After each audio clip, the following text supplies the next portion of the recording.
대통령 탄핵 소추안이 의결되었습니다. 지금 무엇보다 중요한 것은 국정에 있어서 한치의 공백도 있어서는 안 된다는 것입니다. 국가 원수의 탄핵이란 불행한 상황이 발생한 것을 무겁게 생각합니다. 다음 정부가 차질 없이 출범할 수 있도록 자기 대통령 선거 관리에 최선을 다하겠습니다. 저는 우리가 직면한 위기를 극복하기 위해 제가 할 수 있는 일, 제가 해야 하는 일을 하고자 저의 직을 내려놓기로 최종 결정하였습니다. 정치가 바뀌지 않으면 민생도, 경제도, 외교도, 개혁도 안 됩니다. 우리가 애써 일으켜 세운 나라가 무책임한 정쟁으로 발밑부터 무너지도록 방치해서는 안 됩니다. 저는 이번 대통령 선거를 통해 우리 국민의 선택을 받도록 전력을 다하겠습니다. 보신 것처럼 한덕수 전 총리가 어제 사퇴한 데 이어서 오늘 오전 10시 대선 출마를 공식 선언했습니다. 대선 관리를 맡아야 할 대통령 권한대행의 출마라는 민주당의 비판의 목소리가 계속 이어졌었죠. 헌정사의 전례가 없는 일이기도 합니다. 자, 쟁점이 계속되고 있는데 일단은 어떻게 의미 부여를 할까요? 일단 그 당시 상황별로 본인의 역할을 충실히 수행해 왔다라는 취지의 주장인 것으로 보이고요. 그다음에 이제 극단적인 갈등으로 인해서 사실 대한민국이 국민이나 국가를 위해서 운영되고 있지 않다라고 판단을 한 것 같습니다. 네. 그래서 극단적인 이런 정치 분열, 갈등 이런 것을 없애기 위해서는 본인의 역할이 있다라고 생각한 것 같고, 특히나 그 방법상으로 그 틀을 고쳐야 되겠다라고 해서 이제 개헌 문제를 들고 나왔죠. 이 개헌이 되어야지만 극단적인 정쟁이 없어질 것이다. 그리고 극단적인 정쟁이 없어져야지만 비합리적인 경제 정책들이 수립되지 않을 것이다. 네. 이런 판단을 한 것이라서 거기에 관련된 자세한 본인의 비전을 밝혔어요. 네. 국민께 드린 약속해가지고 3가지 약속을 내놨는데 거기에 보면은 구체적인 안까지 나와 있죠. 예컨대 개헌은 어떻게 하느냐. 192석의 야당이 국회를 장악하고 있기 때문에 실제 협조 안 하면 안 되거든요. 그렇기 때문에 거국 내각이라는 아이디어도 갖고 국민께 약속을 한 부분이 있고 해서 네. 상당히 좀 신선한 국민께 드린 약속을 통한 출마의 변이었다. 개인적으로 네. 평가합니다.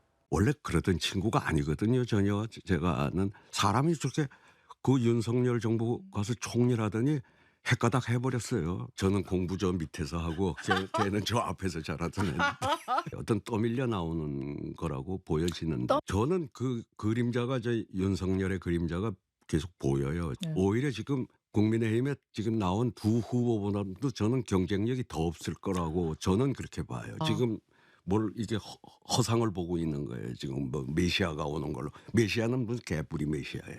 3년 안에 개헌을 마치고 그리고 3년 뒤에 국회의원 선거와 그리고 대통령 선거가 같이 이루어지도록 그렇게 해야 되겠습니다. 이제까지 많은 정치인들이 이런 말씀은 하셨지만 아무도 시행하신 분은 없습니다. 왜냐하면 집권을 하면 생각이 달라지기 때문입니다. 저는 3년 이상을 하지 않겠습니다. 자, 한덕수 전 총리 개헌을 통해서 그러니까 3년짜리 대통령이 되겠다라고 못을 박았습니다. 어떻게 들으셨어요? 일단 아까 한덕수 총리가 그 오랜 친구의 얘기를 좀 들었으면 어떻을까 하는 생각이 듭니다. 가장 누구보다 한덕수 대행에 대해서 잘 알고 있는 분의 얘기로 들리니까요. 개헌 얘기를 들으면서 저는 참 부끄러움을 모르고 무책임하다는 생각이 들었습니다. 개헌 자체로만 놓고 보면 임기단축 개헌 논의는 여러 차례 있어 왔었으니까 주장할 수는 있지만 지금 조기 대선이 왜 치러지는 겁니까? 한덕수 이 후보가 어디서 갑자기 떨어진 분이 아닙니다. 이 윤석열 정권의 2인자로서 계속 총리를 했었고요. 윤석열 정부 실패에 책임이 있는 분이고요. 3년의 채 임기도 채우지 못한 상태에서 조기 대선으로 이어졌습니다. 국가와 지금 국민의 대단히 혼란스럽고 고통스러운 상황인데요. 네. 개헌론만을 놓고 지금 대통령 임기를 단축한 게 그렇게 설득력 있게 들릴까요? 국민들은 오히려 안정적인 정권이 들어서서 이 혼란을 수습하고 이 경제를 안정시키고 민생을 안정시키고 또 안보나 이런 불안한 요소들을 해소시켜주기를 원하지 네. 임기 짧은 대통령, 그러니까 내가 잠깐 하고 나갈게, 이거 원하지 않습니다. 네. 그런 면에서 보면 개헌의 의미를 부각시키다 보니까 국민의 불안감에 대한 공감을 전혀 이루지 못했다는 생각이 들고요. 통상 해결이나 국민 통합 또 약자 동행 얘기도 사실 어떻게 보면 지금까지 한덕수 총리가 이 정권에서 살아왔던 해왔던과 가장 거리가 먼 내용을 주요 핵심 과제로 내놨기 때문에 국민들의 공감을 얻기 어려울 것 같습니다. 저는 근데 지금 현재 이재명 후보가 대통령이 된다 하더라도 과연 이 극심한 정쟁과 대립과 갈등의 정치가 치유될까?